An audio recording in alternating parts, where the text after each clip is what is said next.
home stretch now, and as you've seen there, Samson Itodo joins us next, Executive Director for YIAGA. Thank you for coming on today. Always a delight. It is the big week, as we've been saying all morning, and looking forward to that Friday. And I know on election day... Friday or Saturday? Saturday, as a matter of fact. But Friday is the day that a lot of people perhaps just say, okay, I'm done.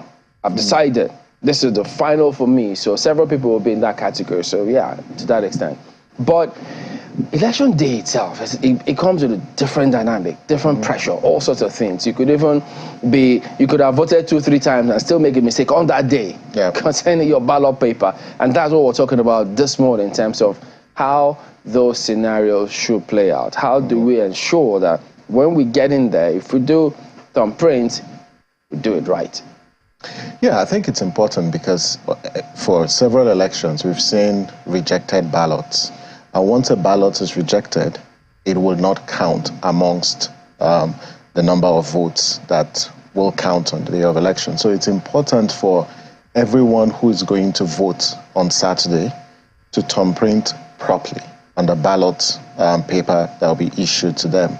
For Saturday's election, voters will have 3 ballot papers, one for the presidential, second for senatorial, and then the third one for the House of Reps. And it's important that you thumbprint correctly, because if you don't, that ballot will be rejected. And there are sort of 5 reasons why a ballot paper will be rejected, and we will talk about, those reasons. And the essence is for everyone who is going to vote to be mindful so your ballot will not be rejected. And the first major reason why a ballot paper will be rejected is if the choice you made on the ballot paper is not clear. So if you don't thumbprint correctly on the ballot paper, perhaps if you thumbprint and then the ink smears into another box. So the structure of the ballot paper is such that you have the logo of a party as well as a box right in front of the logo of a party. And that's the box where you're required to thumbprint. Now, if you look at exactly, so this is the first reason why a ballot paper will be rejected. So if your choice is not clear, if you look at the sample of the ballot paper, by the way, these are just sample ballot papers. This is not how the ballot paper will look on Saturday. There are 18 political parties, so we expect to see 18 logos in elections where there are 18 parties who presented candidates. Because for some legislative elections, the ballot papers may be shorter if all the parties didn't present candidates. So if you look at this particular hypothetical situation. Exactly, and these are fictitious parties. Yes, these are fictitious parties. One could be tempted to say, look at that one, the last one there. There's cash policy. Who is this guy? This guy has what I need. So I'm glad that you underscored. Immediately. I'm glad that you underscored that. But if you look at how on sample ballot A, this person thumbprinted on the line, and it falls in between the boxes of 2 parties. In this case, if it happens this way, this ballot paper will be rejected. What if it's just a little bit on that black one? If it is not clear, and I'm sure we will show voters what are samples of ballot papers that are rightly or correctly thumbprinted. So this is one reason why a ballot paper will be rejected, and we hope that voters will not make this mistake on election day. Now, the second reason why a ballot will be rejected on election day is one where a ballot paper does not have any thumbprint. Now, let's before we go to that one, let's look at this one. In this particular ballot paper, the ballot paper is not signed, is not stamped, and it's not dated. So on election day, before the presiding officer issues you a ballot paper, the presiding officer is required to authenticate the ballot paper by doing 3 things. 1, you stamp behind the ballot paper, sign on the ballot paper, and date and insert the date. And in this case, it will be 25th of February 2023. What if the date reads 2019? Exactly, and that becomes an issue. But it has to be 2023 you need to check because properly. it might raise issues in the in the post-election era. So the second reason, the ballot paper must be signed, it must be stamped, and it must be dated. If you look at this sample, there's no stamp, there's no sign, and there's no date. So please, on election day, ensure that the ballot paper issued to you has this major or three features. So this is one reason. Any ballot paper without these three will be rejected on election day. And the third one is a situation where the ballot paper has no thumbprint. This is a classic example, and we've seen this in election. They issue you 3 ballot papers. Maybe some people just want to vote for maybe just the president or even senatorial or the House of Reps. If you thumbprint on just one, the other 2 will be regarded as rejected ballots because there's no mark, there's no thumbprint to indicate that this particular voter who was issued this ballot paper wanted to vote or wanted to express a choice or opinion in the election. So this is the third reason. And then let's go to the fourth reason why a ballot paper will be rejected. Where a ballot paper contains the name of a voter or anyone, and that ballot paper exposes the identity of the voter. Because Maupe and Chamberlain, the secrecy of the ballot is central to the sanctity of elections. So when you make your choice, ensure you do not make any mark or any sign or inscription on the ballot paper that could be linked to your identity. So if you write your name on the ballot paper, that ballot paper will be rejected because it's in violation of not just the Electoral Act, but also the INEC guidelines. And so So no graffiti on your ballot paper. I mean, for those people who think, I want them to know I was here. I printed before. For vote buying.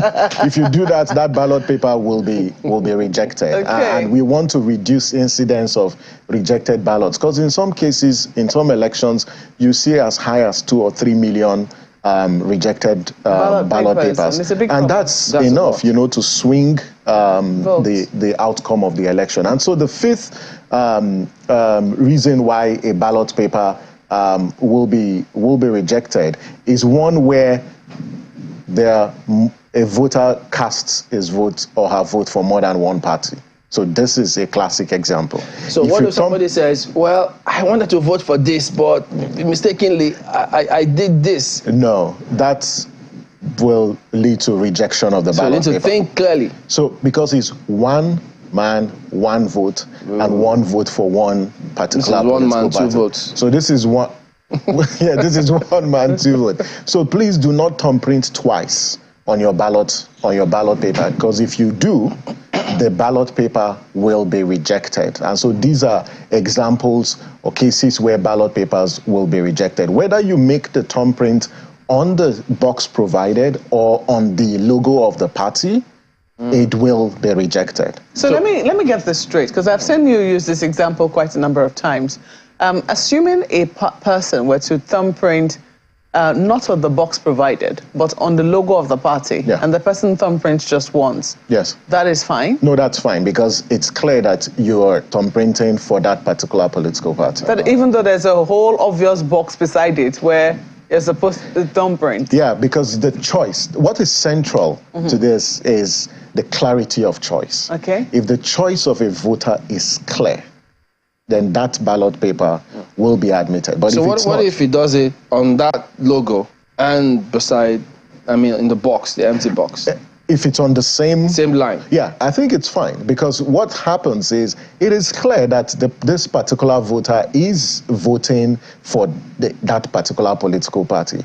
Where the choice is not clear, there will be a lot of disputes, and so to prevent that, the ballot paper will be rejected. However, there are cases where you have spoiled ballots, and spoiled ballots are situations where sometimes, either due to accident or due to malhandling of the ballot paper before a voter casts their vote, either the ballot paper gets torn or just there could be any reason. The voter is required to report the issue to the presiding officer. And if the presiding officer, considers the ballot paper as spoiled, in any case, this ballot paper cannot be used for voting as a result of either one or two issues, that particular presiding officer will retrieve that spoiled ballot and then put them in an envelope and then issue a new ballot paper to the voter, to cast their vote. What about, can it happen if someone thumbprints, folds the ballot, and it imprints on another spot? If that makes it into the ballot box, that particular ballot paper will be rejected. Oh dear. So you have given instances where, the presiding officer rejects a ballot paper, perhaps in the process of sorting, preceding counting. But are there instances where voters themselves, should reject or can reject ballot papers? Well, there are cases where voters can reject ballot papers. And the first instance is if, one, you're issued more than the required number of ballot papers. So you should reject. So in this case, for Saturday's election, every voter is entitled to 3 ballot papers. If you're issued more than 3, you should reject. The second election, which is March 11th, in 28 states, voters will be issued 2 ballot papers. And that's states where you have governorship elections. And the other states, they will be issued 1 ballot paper for the state assembly elections. And in the FCT, there won't be any election. So that's one instance. The second instance, if a presiding officer or an INEC official issues you a ballot paper, and that ballot paper does not have a stamp, and there's no signature, and there's no date, you can reject the ballot paper or ask the presiding officer to fulfill the conditions as stated in the rules and regulations for the election. So that's the second one. The third one, there may be cases, and we don't anticipate that this happens, but there may be cases where a ballot paper may not contain the logo of a particular political party. This is a worst case scenario, but it is possible, because sometimes as a result of logistics deployment, there may be some mix-up. In those instances, the voters in that place can actually reject it because the party of their choice is not on the ballot. Yeah, and several things can happen. Yeah, we've seen that sort of case before where political parties sued INEC for non-inclusion of their logo on ballot papers. But the Electoral Act, why I say it is a worst case scenario, the Electoral Act compels INEC to invite political parties 20 days before the date of an election, and then issue or display the sample of election materials like the ballot paper and the result sheets for the parties to verify their logos or their names on those materials. And where a party has been invited to come verify its logo and its insignia on materials and it declines, they waive their right to contest situations where they are excluded. So it won't be a ground, for exclusion within in a post-election or pre-election dispute. What if there's a scenario where one of these reasons to reject a ballot paper happens and the presiding officer refuses to give the voter another ballot paper? Well, again, there's a lot of discretion and the powers that the presiding officers have. And party agents, who are right there at the polling unit also have a duty, to be vigilant and also contest that, because these are provisions in INEC's guidelines. I see no reason why a presiding officer would intentionally deprive or deny a voter, their right. And also note, in those communities, and we encourage people to note that, one, there will be INEC supervisors and there will be INEC monitors. And when they show up at your polling unit, please draw their attention, to this particular issue. Secondly, there would also be their helplines and INEC Citizens Contact Center. There will also be observers at your polling unit. That would also help when you report those cases, it can be escalated and then an action can be taken. And I know that there are helplines, published, for citizens to report those cases. But the presiding officers should be aware of what the guidelines, what the training manual says, and what the Electoral Act says. And I want to believe is the basis of some of the trainings that they are undergoing in preparations for the elections. But then there are two key things that will determine, this election on Saturday and on March, is the personal integrity of all those who are saddled with the responsibility to administer this election. And secondly, the vigilance of citizens. And this is our call to citizens when they show up at the polling unit on Saturday, to shine their eyes and ensure that there's compliance with all the procedures, because that's the only way they're going to make their votes count, and to do so in a civil and non-violent manner. Because when you take to violence, the implication is your votes may not count, because the election might be cancelled for that polling unit, and then your preferred candidate may not win that particular polling unit. As a matter of fact, for those whose mannerism may be a bit loud, let me just read this to underscore what he just said. It's section 125, which says, any person who at an election acts or incites others to act in a disorderly manner commits an offence and is liable to, on conviction, to a maximum fine of 500,000 naira or imprisonment for a term of 12 months or both. Now, you don't want to, because of you voting, be liable here. So it is going to be hugely important, as you say, how people conduct themselves. So if it comes through where a scenario, for instance, the presiding officer doesn't see any reason why I should change your ballot paper because there's something there, and then the party agents disagree, you can call the attention of an INEC official or observer who can ensure that the right things are done at that point in time to ensure that people vote. That's right. But on election day scenario as well, when they get out there, what kind of environment or circumstances should they expect? Because there are people who will be somewhat apprehensive to go out there, because there are many who will be going to vote for the first time this time around. Well, when you go out, to vote on Saturday, the accreditation and voting is expected to start at 8:30. We encourage voters to show up early, and early will be from 8 o'clock. But before then, the presiding officers, the officials, are expected to arrive the polling unit between 7 and 7:30. But before accreditation and voting starts at 8:30, the presiding officer will announce that the polling unit is open and they are set, for the commencement of the proceedings for the day. The second, they will go through the procedure of accreditation and voting and what will happen that entire day. Please listen carefully to what the presiding officer says, so you follow the instructions. And then voters are going to stand in queues. So there will be separate queues for men and women where the community decides where you have those cultural sensitivities. There would also be a separate queue for persons living with disability, as well as the elderly. And so please be orderly in the queues, and everyone is going to cast their vote. But you must show up with your PVC, because no PVC, no accreditation, no accreditation, no voting. But when we talk about no accreditation, it's no accreditation with BVAS, no voting. There won't be manual accreditation, so it's electronic accreditation. So please insist to be accredited with the BVAS.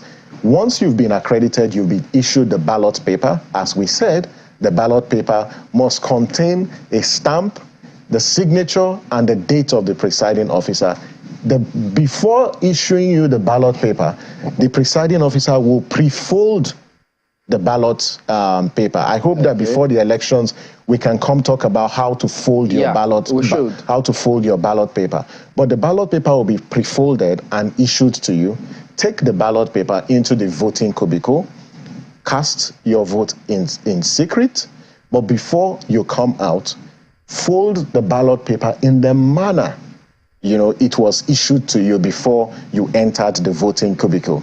Take note of all we have said, the 5 reasons why ballot papers could be rejected. Come out of the cubicle or voting booth and then insert your ballot paper in the ballot box and then step aside for other voters to do the same. After the election, and the election will end at 2:30 p.m. on Saturday, but if there are still people on the queue at 2:30, the last person on the queue will have to cast their votes before voting comes to an end. It doesn't mean that if you still have people on the queue by 2:30, then elections would have concluded. That's not the case. All right. So, we do thank you for coming on. Samson Itodo, Executive Director of YIAGA. But here's the thing now, so we just go ahead and to read your comments. Why don't you just try this? Send us an email. For more, we've been talking about what to do, how to conduct yourself. Tell us, what do you remember? What did we talk about last week? Let's see if so many people are conscious of all of those. But we have this first email from Ballot. He's talking about El-Rufai. He says El-Rufai is in order. Okay, no, I'll go again on this one. He says El-Rufai is in order. Nigeria is a federal system. In a federal system of government, the president does not have the legal right to enforce decisions on states. The president does not have the right to disobey the Supreme Court. All states in Nigeria have the legal backing of the Supreme Court to suspend Naira redesign exercise in their respective states, he says. Well, that's the feedback. Femi Alex is saying currency redesign. Do the governors really feel the pains of the people? There is no better time than now for the currency redesign because I believe this will soon pass. Well, take a look at this tweet from Benjamin saying, we have certainly gone far into the issue of old and new currencies. We just have to ask CBN to supply more of the new currencies so that many people don't have old notes anymore, having lodged them in banks. And Oluwaseun says the president, as the commander-in-chief, should have a frank talk, either physically or virtually, with all top 2023 presidential candidates on the need to keep Nigeria as one after the elections. We can always have a democratically elected president every 4 years.